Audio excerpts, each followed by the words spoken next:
Welcome to My Life, Tanya Applied with Rabbi Simon Jacobson, a journey into the deepest teachings of Torah and their application to our personal, emotional, and psychological lives.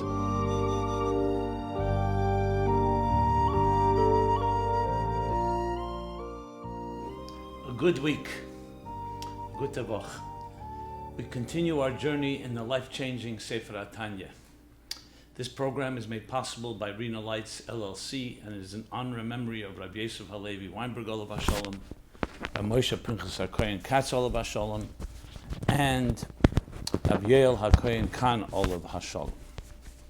It's also in schus and merit of Rabbi Zevi Cheskel HaKohen and Risha Katz L'Eidich Yomim B'Shanim Tevis for many long and healthy years. So we're at the closing section of chapter 8 in Tanya, Perek Ches, talking about secular wisdom. We began last week.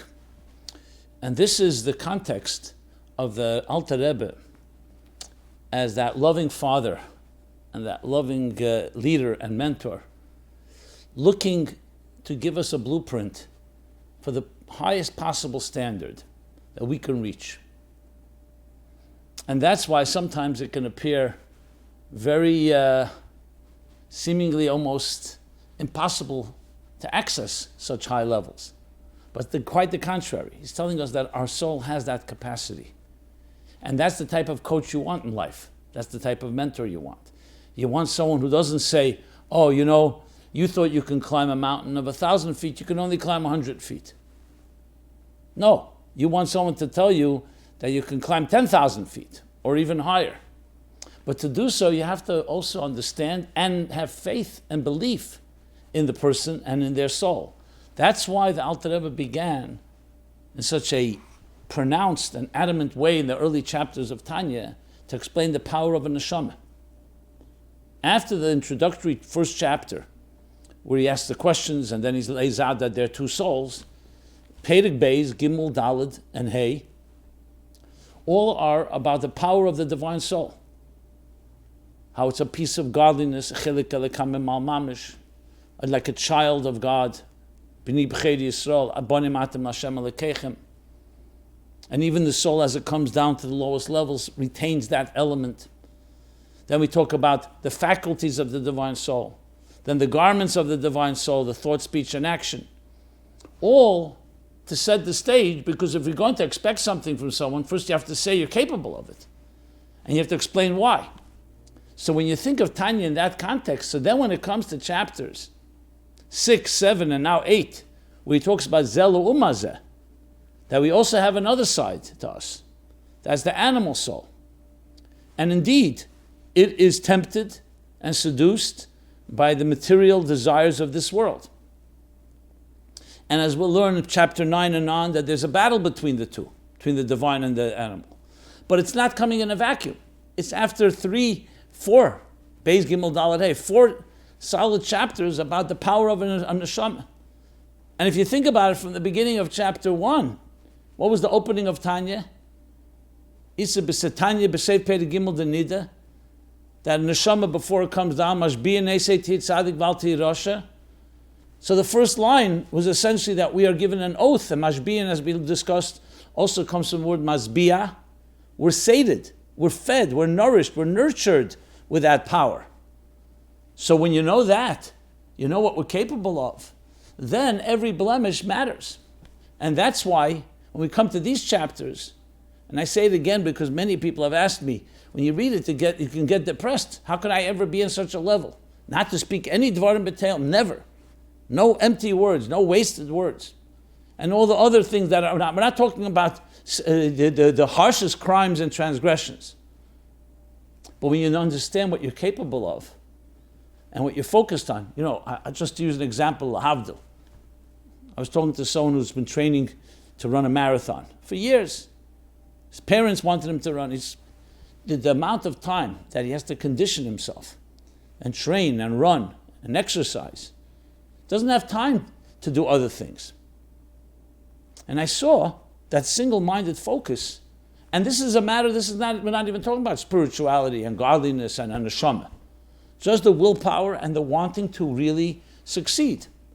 And he forgoes Many things that his friends do. Doesn't go to parties, doesn't overeat, doesn't indulge in this, doesn't indulge in that. And I was thinking as we're learning Tanya, it's exactly the type of example, the thing there, the focus is his marathon, that's his goal. But imagine if his goal was to connect to God, to transcend. I'm not suggesting that he can't use that L'Shem Shamayim. Absolutely, and I encouraged him to do so. But I could see, here's a person who just a single-minded focus causes you, yes, he will not spend even a half hour doing something that distracts him from his goal. And most of us don't necessarily have that ultra laser focus. So now to apply it to here, we just don't think of it in spiritual terms, in Torah terms, that type of focus. We think of it people who are busy with business, making money. Look how they will not let themselves distract. They won't go on vacation. They won't take phone calls. They are completely focused on this. And that's people with an animal soul. And I'm not saying that no one ever slips, but it's just an example of where a person can, once you focus, then every distraction becomes a big issue. The Alter Rebbe's ultra focus is here for us to be the best we can possibly be in serving God, in fulfilling the mission for which we were sent to this world. And if you think about it, that your neshama came down here for a purpose. How much more than just running a marathon? A purpose with a real goal. And the stakes are high. Are you going to fulfill the mission for which you were sent? Or God forbid not. So, as a true Rebbe, a true teacher, a true mentor, true leader, he's teaching us, firstly, what we're capable of, and also the temptations and challenges, and how they, yes, contaminate and toxify and pollute the purity of our souls and what we're capable of achieving. Alter Rebbe says, or they say about the Alter Rebbe, I should say, that he taught us how small we can be, how small we are, and how great we can become. How small we are and how great we can become. How great we can become, Perek Beis, Gimel, Dalet, Hey. How small we are, Vov, Zayin, and Ches. But not to diminish us, not to demoralize us. On the contrary, to tell us how pure we are, and therefore every little detail, like I spoke about cleaning a child, even a piece of cotton between the child's fingers, we clean out everything to maintain the integrity and the purity. So the Alter Rebbe, to take us back now to the chapter Vav Zayin and Ches, spoke about all the different aspects of how what we call klippah, that's the word for it. Klippah means a shell, and we discussed at length why it's called a shell. A shell that conceals the fruit within. What's the fruit? The purity of the divine soul. So the very word klippah you can focus on as saying, oh, negative, negative, or you could say, no, it's a shell. And if we know it's a shell, then it protects the fruit. Klippah shemer sapri. In the words of the Shalah. That's his purpose. Where does it become a problem? When the klippah becomes an end in itself. When the things that are meant to be means become an end. When you focus on the peel instead of the fruit within. So they discussed the two different types of klippahs. Sholosh klippahs atmeis, which is the harsh three impure husks that are forbidden, that are completely toxic. And then klippah snega, which is the majority of the activities of this material world. Klippah snega. The bright, the transparent, the glowing, if you wish, shell. Why? Because it doesn't completely conceal the fruit within. And that can go in both directions. All the divrei reshus we do, eating, drinking, sleeping, business, walking, everything we're preoccupied with can either be used l'shem shamayim, and then we direct that energy and becomes part of Gedusha, which is bottle, and completely sublimated and connected to the purpose of our existence. Or it can be used the opposite way, and then l'fisha, temporarily, we draw down into a toxic place. That too can be elevated, and yet it leaves a trace, even when we correct our ways, it leaves a trace. If we ate something that was not eaten the proper way, we're not talking about a non-kosher food, we're talking about a kosher food, or other things that are permitted to be done, but they're not done in the proper way. So that's what the Alter Rebbe, and especially now leading after chapters Vav and Zayin, where he talks about these two klippahs and the different ways they manifest, and each direction how you can use them. And additionally, what you can do once a person does, God forbid, get affected by the toxins. So either all toxins, all the pollutants will be eliminated, or through tshuva today, especially tshuva ma'ava, that's able to extract the spark and transforms deinos l'zachis, transgressions, deliberate ones, into merits. In chapter 8, we've been talking about also a few other scenarios.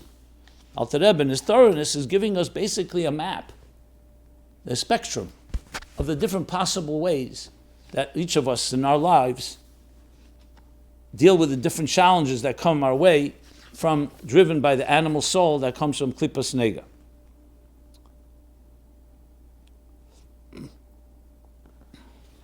So I'm not going to review everything we've learned in chapter 8. We've done this already quite a few times. I'll just bring it to where we are now. So then, in the middle of chapter 8, the Alter Rebbe began and spoke about things that are permitted, but they're done in the wrong way. He began first spoke about in both in Maisa, Dibur, and Machshava. He started with, let's just look at it inside. So if a person eats something kosher, but it didn't eat l'shem shamayim, so there remains a reshim, he says.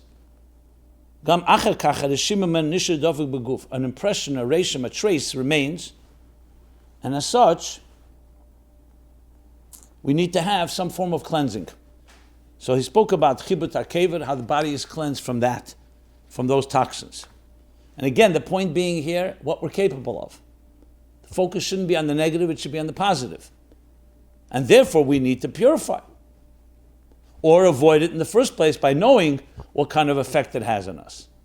You know, very often ladies are going to say in Tanya, many mistakes we make, advertently or inadvertently, intentionally or unintentionally, come from us not being aware of the damage that it does, or not being aware of what we're doing.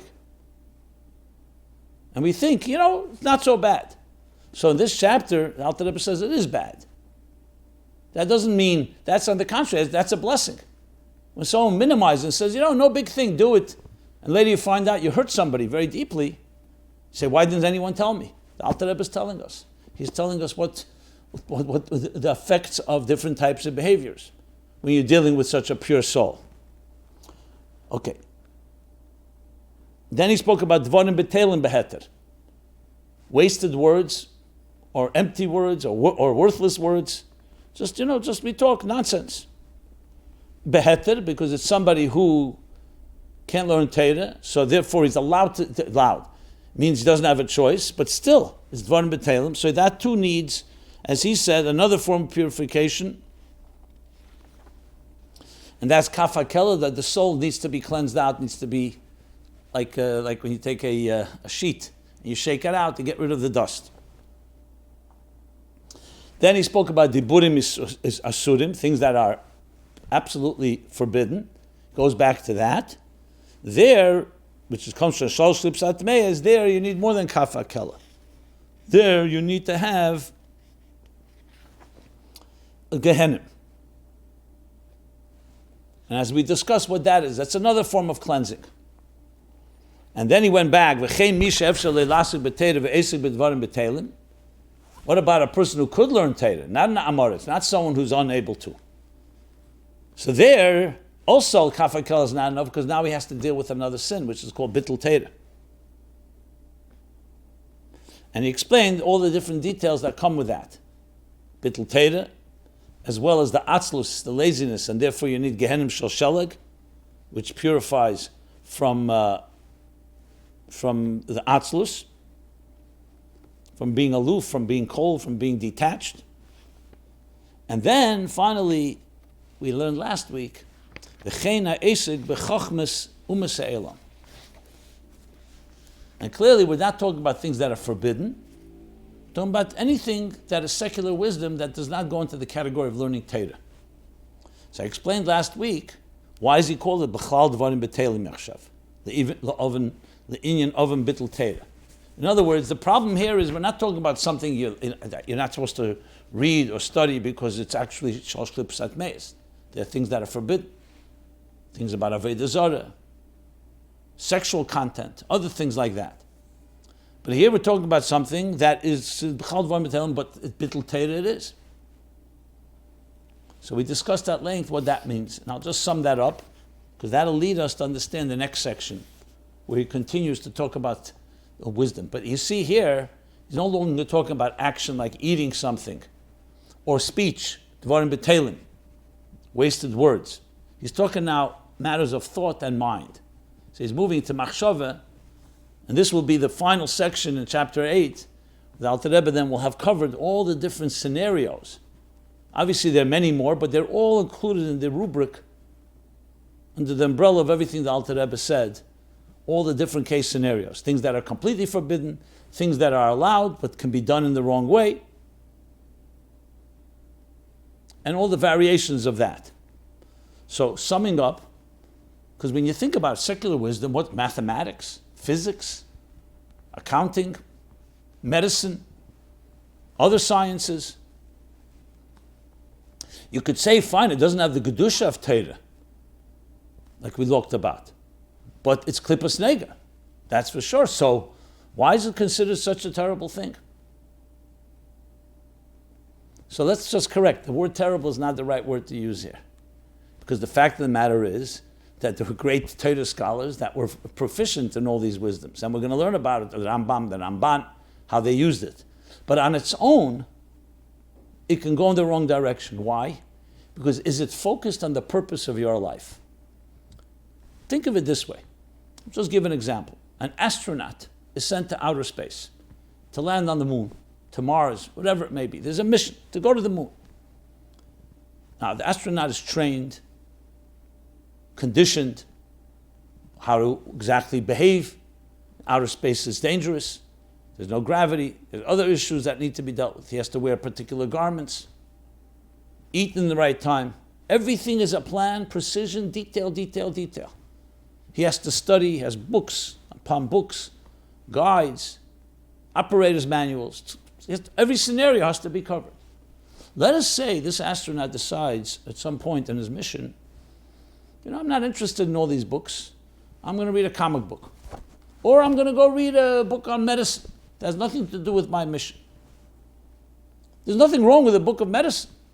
There's nothing wrong with mathematics or other things that he may study. I'm talking about something not relevant to his mission. What's the problem? It has nothing to do with your mission, directly at least. And on the contrary, it could distract you. You can get immersed in that, and that becomes your life. And let's say this is a journey for years. And he starts forgetting that he even has a mission. So you could see from that why it can be so destructive. It's not the thing, what he's reading. It's that this person, your focus has to be on fulfilling the mission of your life. In this case, your mission to land wherever you need to go. And everything was geared for that, and everything was built for that. And you've taken a detour. So even though, if he was doing something that was destructive, he's reading things that are literally destructive to him, that everyone could agree is a problem. But here, the distraction. Now, if he was reading these books to help him in his mission, and we'll learn that you could learn secular wisdom for either for parnosa or to use it Avodas Hashem, as the Alter Rebbe will conclude in this chapter, then he's directed toward the purpose. That's another story. That's like any klippas nega. You're eating. You're not just eating to indulge, but you're eating to get strength to be able to serve God. So that's the example. When you think of it that way, it also explains all the other things the Alter Rebbe spoke about earlier, the Dvarim B'Teilim, Bittul Torah. All of it is taking us away from why we're here. People forget that. It's not just a matter that Torah says, learn Torah all day and don't waste any time. That's correct, technically, but there's a reason why. Because Torah is chayenu ve'erech yameinu. It's our life and our sustenance. It's the very driving force. It's like you forget your soul. It's like someone forgetting to eat or drink. Now you'll say, 1 second, it's not the same. It's not the same because we're physical beings and we understand and we feel hunger and pain and fatigue if we don't fulfill our physical bodily needs. The Torah has to tell us, because that's the way God created the world, that He concealed Our soul doesn't tell us when it's hungry quite the same way as your body tells you. But that doesn't make it less hungry. So the Torah has to tell us. Here's the Torah, the Torah is the blueprint for life. And the Torah is telling us this is necessary for your life, even more than the physical needs. Physical needs keeps you physically alive. This keeps you spiritually alive to fulfill your purpose. So then when you think of klippus in that sense, and I'm talking now everything, both in chapter 6 and 7 and now 8, then it's a whole different way of looking at it. Then even a distraction, we're not talking about a transgression. Even something that's not focused on that calling is already a problem. And it could lead to further problems. That's why we need to know that it's toxic. That's why we need to know that it needs to be cleansed. So it's not about a guilt trip. It's not about making us feel demoralized or feeling, look how low we are. On the contrary, it's keeping our eyes on the ball. Your sights on the destination, on the goal. So now to take us back, so then in that itself, there are many ways that we can get distracted. He spoke in the actions. When a person eats, even if it's kosher, but it's eaten in a way, like he said before. Just want to read the exact language. Indulging in it, and it becomes part of your flesh and blood. Yeah, l'malos taivose, that in order to fulfill your desire, indulging in it, or you speak things that are just wasted things. We're not talking about even things that are forbidden, though that is obviously far more toxic. So all those things, all are not focused on the purpose of life. That's why he said in chapter 6 that what is Kedusha? Bittul. Kol masha botl, everything that's sublimated, that's focused only on its source, on godliness. That's called Kedusha. What does that mean? It's the astronaut focused on his destination, focused on his mission. Everything else is in the category of klippa and sitra achre, the other side. He said clearly, other side doesn't mean evil. It doesn't necessarily mean evil. Other side means it's not the side of Kedusha. It's not aligned where it should be. So you can say, look, the machine is not completely aligned. That's not so terrible. But that's the beginning of the problem. If it's not aligned, it can, firstly, it's not being used for what was purposes. It's like someone worshiping the peel of a orange peel instead of the orange, the fruit. And secondly, it can lead to more once a person is not aligned. Look at health issues. Not everything in our body is always perfectly aligned. But if you don't do something about it, it can get worse, in addition to the problem that non-alignment has on its own. So when you think of it in that context, so then from diburim, then he goes to even greater when it comes and affects your mind. And that's what secular wisdom is, which is now what we're going to learn now, its real negative impact, even more than other behavior. So, we discussed in general Chachmas U'Mesa'ilam, which has all these elements of Bittul Teira, all the three things, the negative things of Bittul Teira that he spoke about. Dvarim B'Teilim, wasted words which are not directed toward where it should be directed, the purpose. The actual Bittul Teira is an oven, is a sin that has, he said, harsh consequences, cause and effect, as we discussed. And the Bittul Mitzvah Sesa in general, that you're not doing a positive mitzvah, which requires also a form of cleansing. Then now he's going to continue and says, "V'oid zeis yiseru tumasa shel chachmas ha'umas al tumas dvarim b'teilim."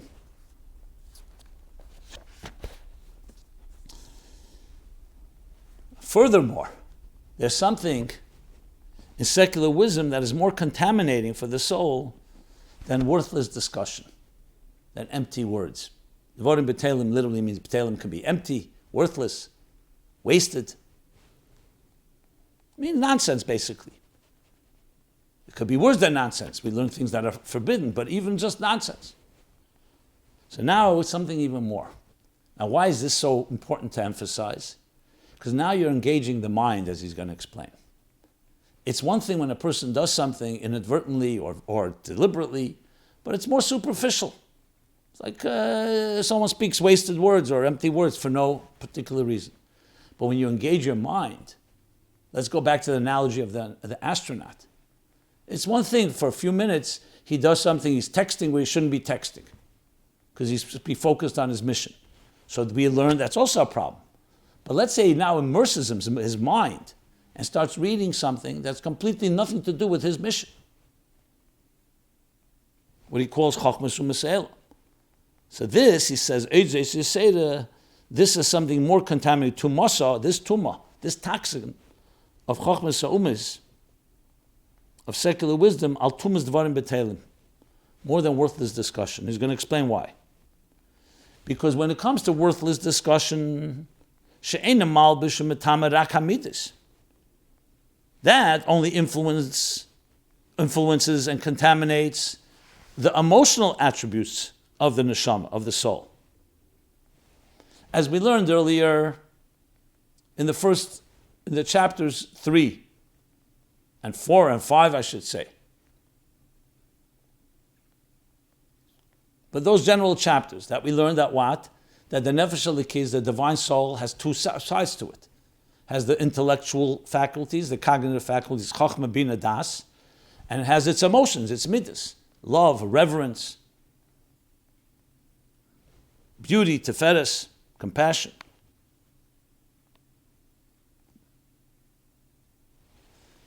So now, the Alter Rebbe, though he didn't speak about it there in detail, now he says there's different levels of how a person, when they behave in the wrong way, it impacts different parts of us. It's different if it's an emotional experience than if it's an intellectual one.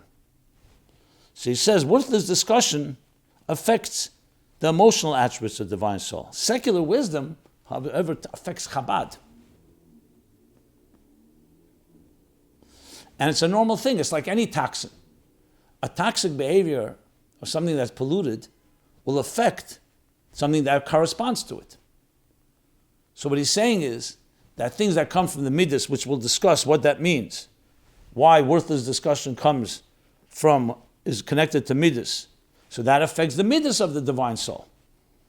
Secular wisdom, which is connected to Chabad, you're using your mind and focusing not on what you should be focusing, only on the means, not on the end. So even though it could be directed, as we'll learn later, toward the end, but if it's focused as an end in itself, that affects and contaminates the mind. So now he continues. Why? So what's worthless discussion? What does it mean to contaminate the emotional attributes of the divine soul? That it contaminates he says, because it comes from Yesod HaRuach HaKodesh Shebenafshei Elikis. The midas come from the sacred element of wind. At the end of chapter 1, if you may recall, the Alter Rebbe spoke about the 4 elements, the archetypes, Eish, Ruach, Mayim, Ofer, and how they are in the negative attributes of the animal soul. But they also exist in the divine soul. What is the divine soul? Midas is Ruach, Ruach of Gedusha, what he calls here Ruach HaKodesh. The Dvarim Betelim is also an emotional looseness that comes from Ruach of Klippas Nega. And that in turn contaminates the Ruach HaKodesh, the midas of the divine soul. But we'll stop here and we'll continue next week. Let's leave with the last final point, always on a positive note, that this is all about helping us align and focus toward our calling. And understanding that different behaviors, whether it's in action, whether it's in speech or in thought, are critical for us to really be careful about, especially we're now in the month of Elul, which is all about taking care of our thought, speech, and action in the best possible way. So we'll stop here and continue next week. Everyone have a very good week. TanyaApplied.com, this and all the previous programs can be viewed, as well as you can submit any question in an anonymous forum there. Be well and kol tov. And meaningful. This has been My Life, Tanya Applied with Rabbi Simon Jacobson. Please join us again next week. Visit ChasidusApplied.com for archived classes and more resources.